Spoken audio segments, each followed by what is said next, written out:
Bonsoir à tous. Mobilisation nocturne ce soir à Dijon à l'occasion de la journée internationale de lutte contre les violences faites aux femmes. L'Union syndicale solidaire 21 a appelé au rassemblement place du Théâtre pour rendre hommage aux victimes de féminicides et de violences.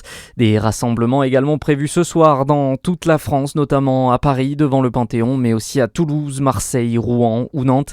Et parmi les mesures annoncées en ce 25 novembre, la ministre chargée de l'égalité entre les femmes et les hommes indique que les femmes pourront d'ici un an porter plainte directement à l'hôpital.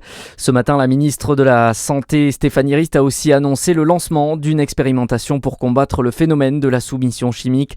Les prélèvements pour détecter les substances seront pris en charge par la Sécurité sociale d'ici 2026.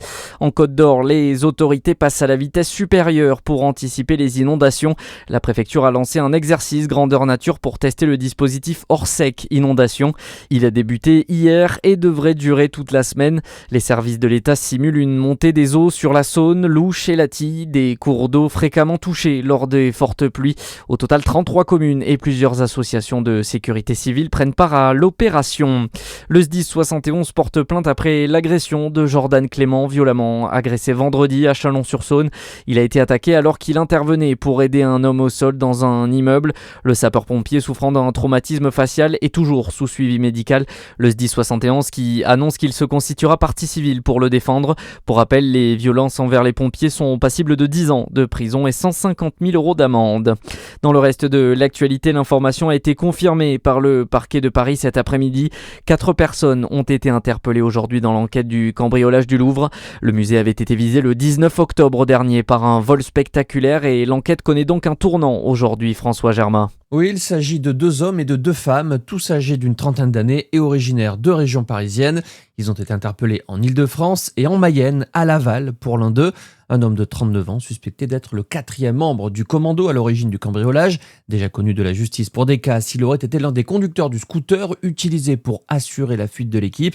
Après plus d'1 mois d'enquête, les 4 malfaiteurs en cause dans le casse auraient tous été retrouvés. 3 ont déjà été mis en examen et placés en détention provisoire. En revanche, toujours aucune trace des bijoux emportés, des joyaux estimés à 88 millions d'euros. Et les gardes à vue sont actuellement en cours, elles pourront durer jusqu'à 4 jours. Les supermarchés Auchan vont bientôt passer sous la bannière Intermarché et Netto. Le changement concernera l'ensemble des 300 supermarchés d'ici un an s'il reçoit l'accord des autorités de la concurrence. Auchan précise qu'il restera propriétaire des bâtiments et conservera ses salariés. Les commerces seront exploités en franchise. Et puis le foot avec le retour de la Ligue des Champions ce soir au Vélodrome. L'OM qui reçoit Newcastle dans la 5e journée de la phase de Ligue. Coup d'envoi à 21h. À suivre votre météo sur Fréquence Plus.